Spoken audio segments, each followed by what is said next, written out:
बिस्मिल्लाहिर्रहमानिर्रहीम। अस्सलाम वालेकुम। मैं हूं निशान अहमद सिद्दीकी। आप देख रहे हैं सबसे पहले पाकिस्तान। पीटीआई में इक़्तिदार की जंग, अली अमीन गंडापुर और बुशरा बीबी आमने सामने हैं, इस पर बात करूंगा। और इसके अलावा बात करूंगा 24 नवंबर का एहतजाज के। ये एहतजाज जो है होना था, 24 तारीख गुजर गई, आज है 25। तो बड़ा दावा था पाकिस्तान तहरीक इंसाफ का कि 24 नवंबर का एहतजाज जो है मुल्क में इनकलाब ले आएगा, क्योंकि खान साहब ने कॉल दी थी। और इसके अलावा बुशरा बीबी खुद भी मंजर-ए-आम पे आ गई। जैसे पाकिस्तान तहरीक इंसाफ के लोगों का पहले दावा था ना कि बुशरा बीबी का सियासत से कोई ताल्लुक नहीं है।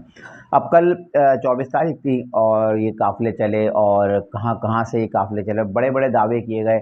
और पाकिस्तान तहरीक इंसाफ के अहम लोग, जो मैंने अपने पिछले व्लॉग में बताया था कि वो मंजर-ए-आम से गायब हो जाएंगे, यानी कि खुद अपनी गिरफ्तारियाँ देने वाली बात है। और इसके अलावा बुशरा बीबी ने पहले ही कह दिया था, अब जो भी शख्स अपनी गिरफ्तारी देगा, गिरफ्तार हुआ, तो उसका जो है पार्टी टिकट जो है मनसूख कर दिया जाएगा। बहरहाल कल ये आंख मचोली का सिलसिला चलता रहा। और पाकिस्तान तहरीक इंसाफ के काफ़िले जो पहले एक पेशावर से निकला, इसके अलावा टैक्सिला से एक जो उमर अयूब का काफ़िला था, उनसे भी मुठभेड़ हुई पुलिस की। और पुलिस और जो मुजाहिरीन थे उनके दरमियान जो आंख मचोली का सिलसिला जारी रहा।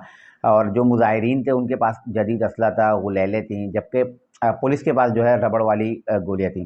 कई मुकाम पर जो है पाकिस्तान तहरीक इंसाफ के लोगों ने जो है दरख्तों को आग भी लगाई, क्योंकि वो पहले भी पेट्रोल बम लेकर आए थे, और कंटेनर्स को आग लगाई और दरख्तों को आग लगाई। ऐसा समा था जैसे कोई एक जंग हो रही है। तो बहरहाल रियासत ने भी पूरा बंदोबस्त किया हुआ था। और ख़ास तौर पे अगर हम बात करें पाकिस्तान तहरीक इंसाफ के लोगों की, सलमान अकरम राजा साहब की अगर आप एक वीडियो देखें, जिनको लाहौर में एक टास्क दिया गया था कि आपने कम से कम लाहौर से 10,000 लोगों को लेकर आना है, लेकिन अब क्या कीजिए कि सलमान अकरम राजा तो अकेले अपने गाड़ी में, और गाड़ी में वो गाए बगाए जो एक फुटेज शेयर कर रहे थे कि अब मैं फलानी जगह पहुंच गया, यहाँ पहुंच गया, भाटी चौक पहुंच गया, लाहौर गेट पहुंच गया, इधर पहुंच गया, इधर पहुंच गया। एंड में बत्ती चौक में पहुंच गया, और जाके शायद उधर पहुंच कर उन्होंने इंतजार किया कि शायद कोई आ जाए। बहरहाल वो अकेले नजर आए। अगर आप देखें उनकी फुटेज में, उनकी गाड़ी बड़ी तेज़ी से रवा दवाएं, अगर इसमें काफिले में इनके लोग होते तो इतनी तेज़ी से गाड़ी कैसे चल सकती थी। दूसरी तरफ अगर हम बात करें शेख वकास अकरम साहब की, तो बड़े दावे कर रहे थे। और जब अली अमीन गंडापुर और बुशरा बीबी सामने एक मीटिंग हो रही थी, तो उसमें उन्होंने बड़े दावे किए थे। उन्होंने कहा था कि जो खान साहब की कॉल पे नहीं निकलेगा, वो पता नहीं क्या क्या गंदी गंदी गालियाँ अपनी माँ से, उससे नहीं होगा, वो फला फला।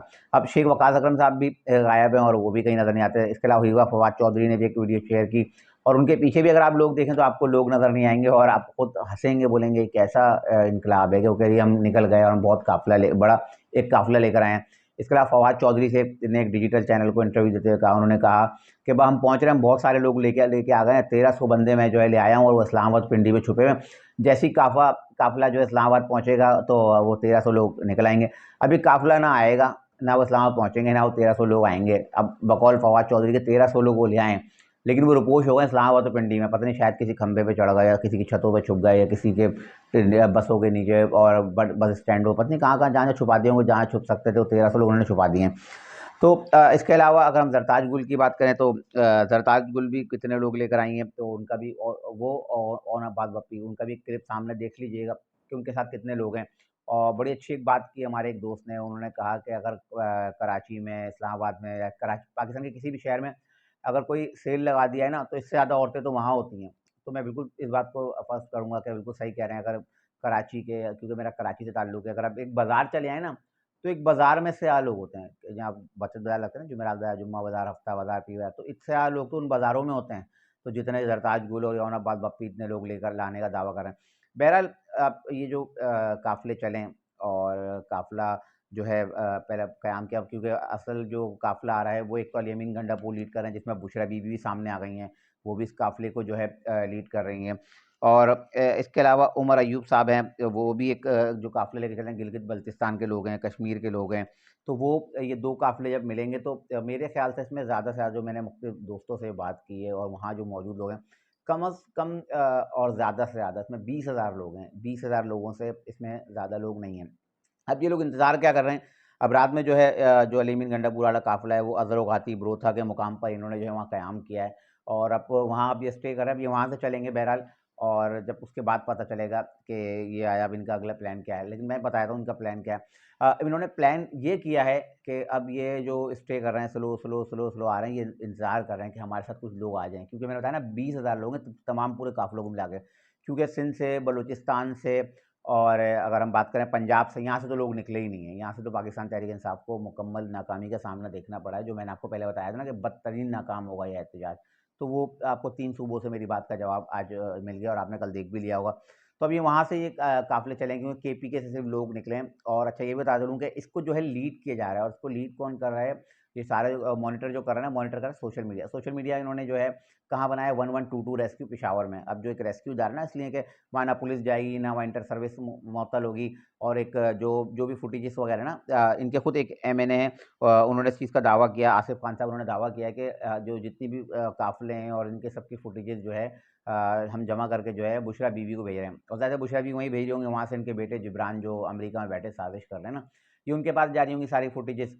और इसके अलावा मरियम रियाज भट्टो जो है ना, जो इनकी बहन है बुशरा बीवी की, इन्होंने भी एक ट्वीट किया, और इस ट्वीट में इन्होंने जो है गैर मुल्कियों से, जो पाकिस्तानी जो बैरून मुल्क गए हैं, उनसे कहा है कि वापसी की टिकट कराओ, पाकिस्तान पहुँच जाओ, खान साहब ने रिहा कराना है। अब वो खुद तो आ नहीं रही, लेकिन दूसरों को मशवरे दे रही हैं, अब टिकट कटवाएं सारे, और सारे लोग आएँ और खान साहब को बाहर लेके आएँ, और फंड्स की भी ज़रूरत होगी।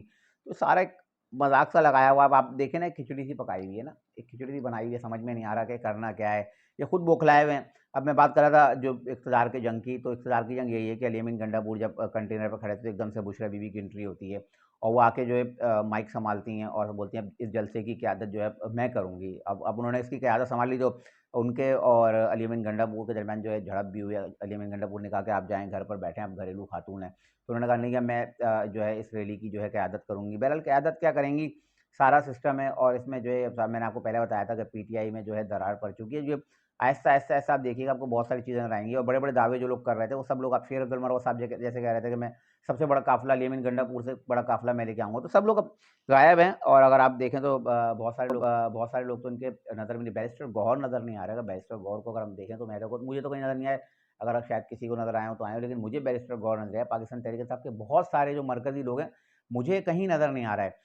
तो बहरहाल अब ये आज ये आगाज़ करेंगे, और इनका जो असल प्लान है वो यही है कि हम जैसे ही इस्लामाबाद तो खैर पहुँच नहीं सकते, क्योंकि हुकूमत ने बड़ी भरपूर तैयारी की। मोहसिन नकवी ने कह दिया कि जो आएगा उसको गिरफ्तार करेंगे।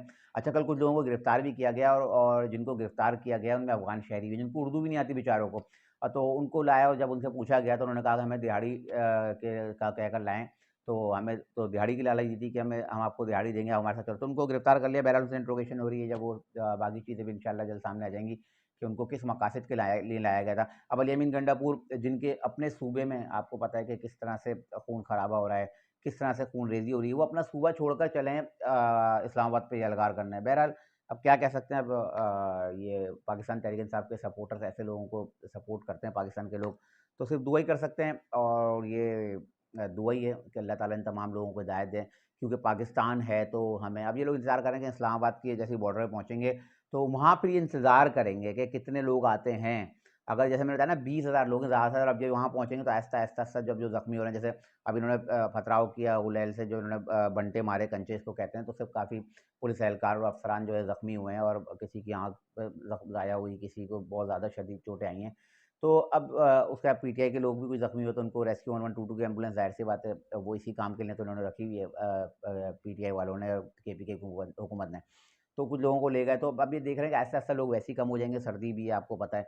तो ये देखेंगे कि आया हम इस्लामाबाद डी चौक तक पहुँच सकते हैं, नहीं पहुँच सकते, और डी चौक पहुँचने के लिए ये पहले देखेंगे कि हमारे साथ कितना काफ़िला है, कितने लोग हैं, आया पीछे 50,000 लोग हैं हमारे साथ या नहीं है। क्योंकि अगर ज़्यादा लोग होंगे तो ये अंदर जाने की जुर्रत करेंगे, वरना ये वहीं बैठ के, जो ज़राए के मुताबिक है, कम से कम इन्होंने 7 दिन का प्लान किया है कि 7 दिन हम लोग जो है वहीं बैठ जाएँगे।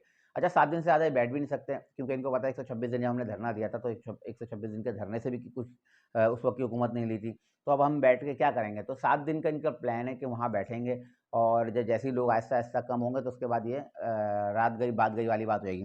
तो बहरहाल अभी इनका प्लान है। अच्छा, एक खबर और इंतहाई अहम है कि रात से ये खबर ज़ेरे गर्दिश है कि अली अमीन गंडापुर और बुशरा बीवी दोबारा से जो लापता हुए हैं। जो गाड़ी थी ना, जो काफ़िले में बुशरा बीवी की गाड़ी थी, तो वो गाड़ी और अली अमीन गंडापुर की गाड़ी फिर से लापता हो गई है।